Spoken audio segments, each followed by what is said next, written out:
wabarakatuh. Halo Hermes Lover, kita ketemu lagi di podcast Hotel Hermes barengan saya Agustia.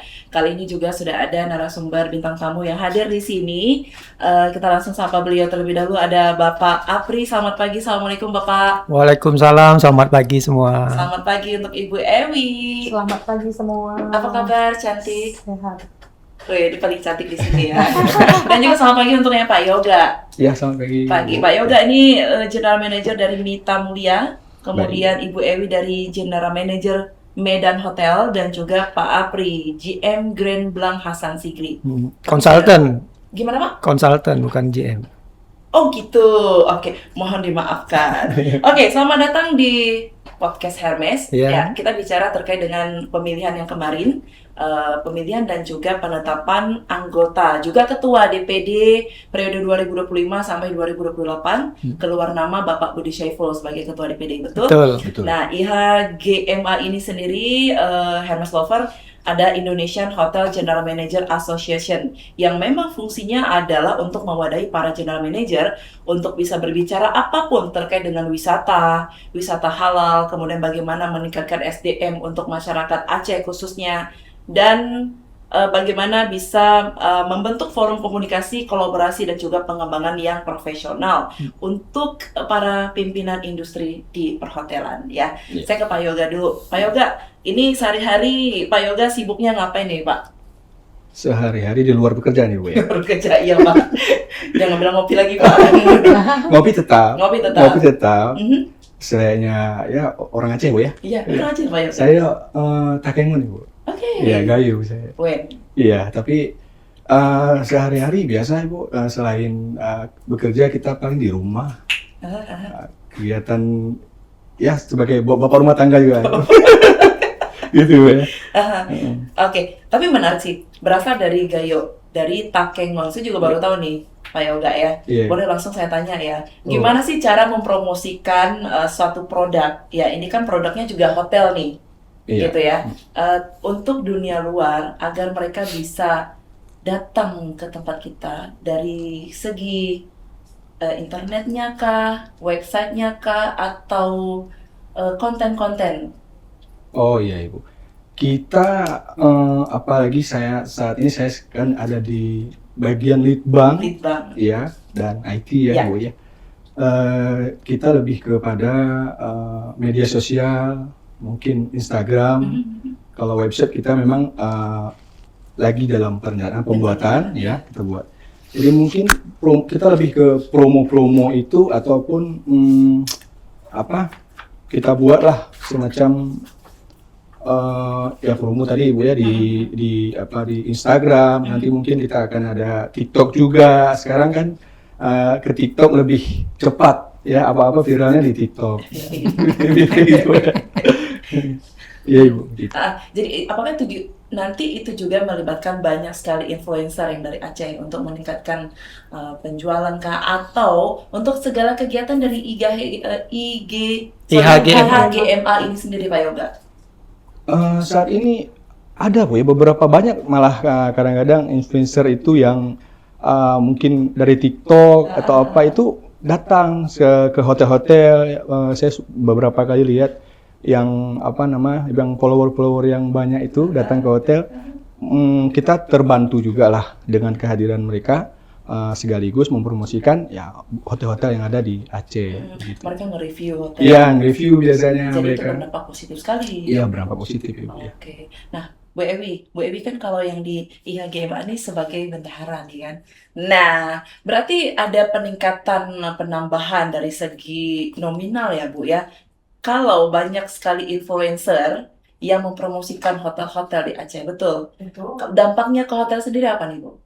Dampaknya untuk hotel kalau banyak influencer kan kita kan butuh sponsor juga, ya kan? Dengan adanya event, setidaknya kita bisa buat program lagi. Dalam setiap program kan butuh dana. Jadi memang kita rindu ya Aceh ini lebih maju lagi. Terus dengan spesifik bahwasanya Aceh ini kan syariat Islam. Jadi punya khususnya. Jangan nanti dunia luar mikirnya nggak bisa ya ke Aceh. Mungkin ada karena syariat. Ini saya dengar sendiri nih dari luar kan, bahwasanya orang-orang yang mau ke Aceh takut katanya. Kenapa? Karena syariat Islamnya sebenarnya tidak segitu ngerinya. Kita harus beritahukan ke dunia luar juga. Bahwasanya saya sendiri dengar itu. Waktu saya di Jakarta ya, mau ke Aceh harus pakaiannya harus besar-besar, harus ada jilbab. Saya langsung bilang, saya ini orang Aceh asli. Saya sudah lahirnya di Aceh.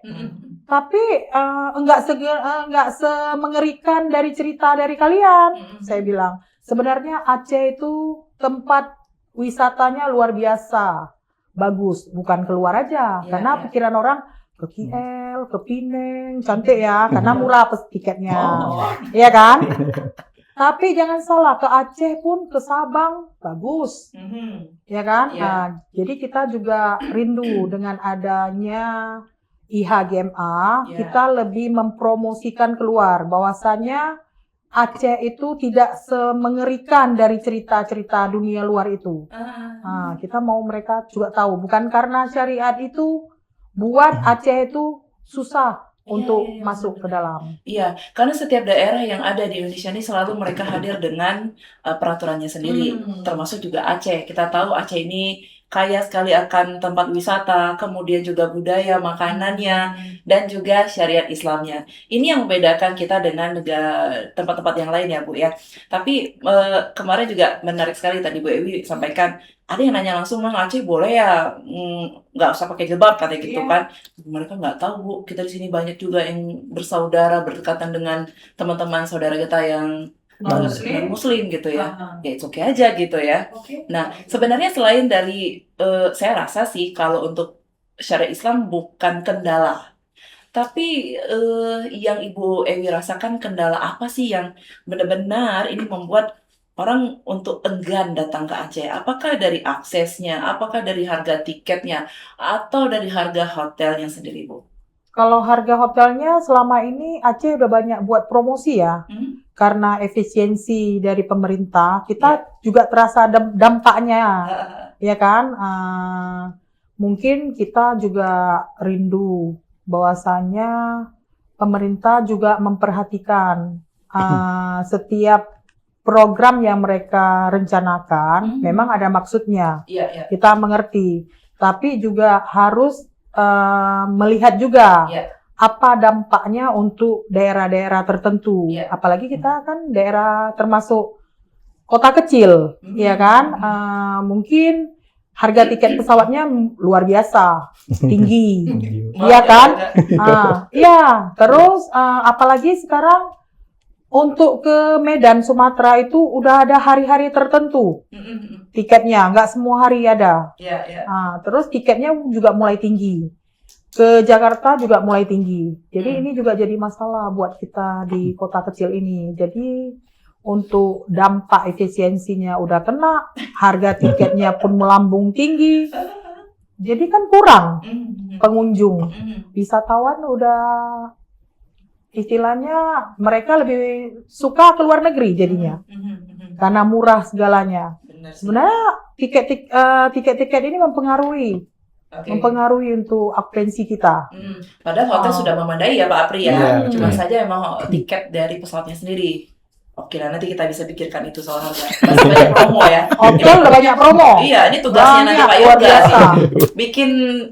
Bikin harga yang bagus gitu ya. Iya, Lagi terima kasih banyak Bu Ewi, luar biasa sekali, bagus sekali. Walaupun kita kemarin sempat jatuh saat pandemi COVID, tapi kita pelan-pelan membuktikan Aceh bisa bangkit kembali.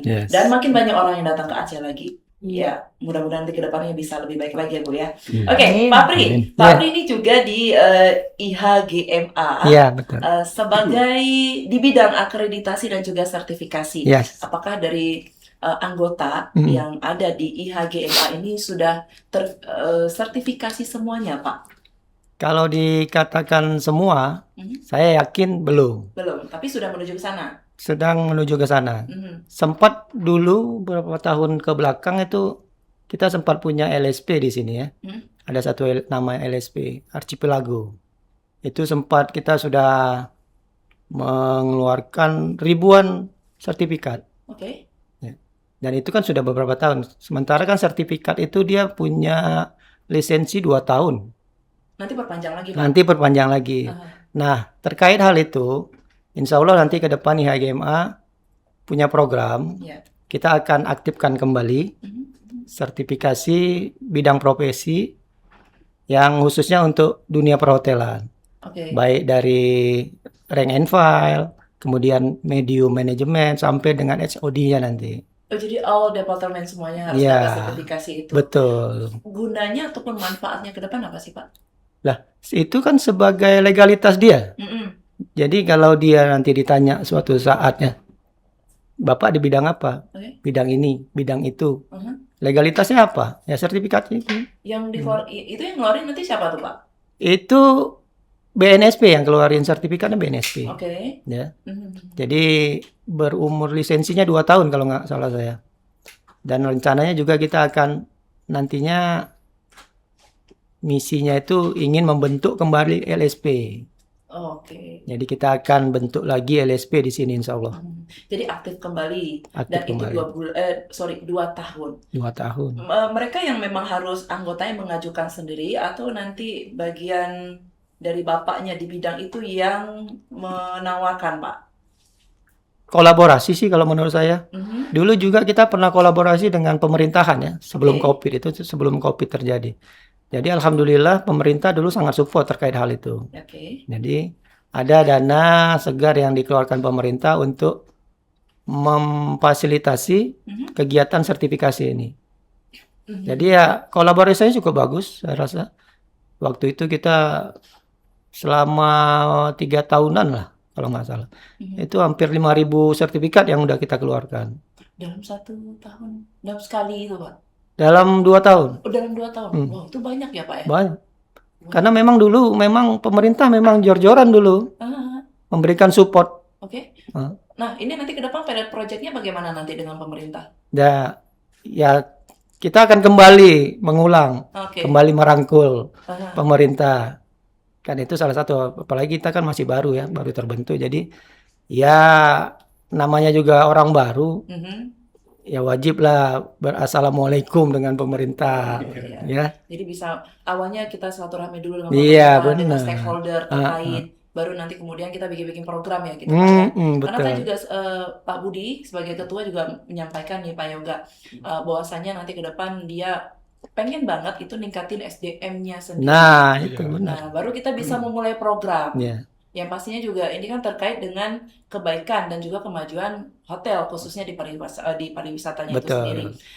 Pak Apri, satu lagi yang pengen saya tanya gitu ya, ini terkait dengan sertifikasi wisata halal dan budaya, itu maksudnya bagaimana? Sertifikasi wisata halal dan budaya itu beda bidang ya.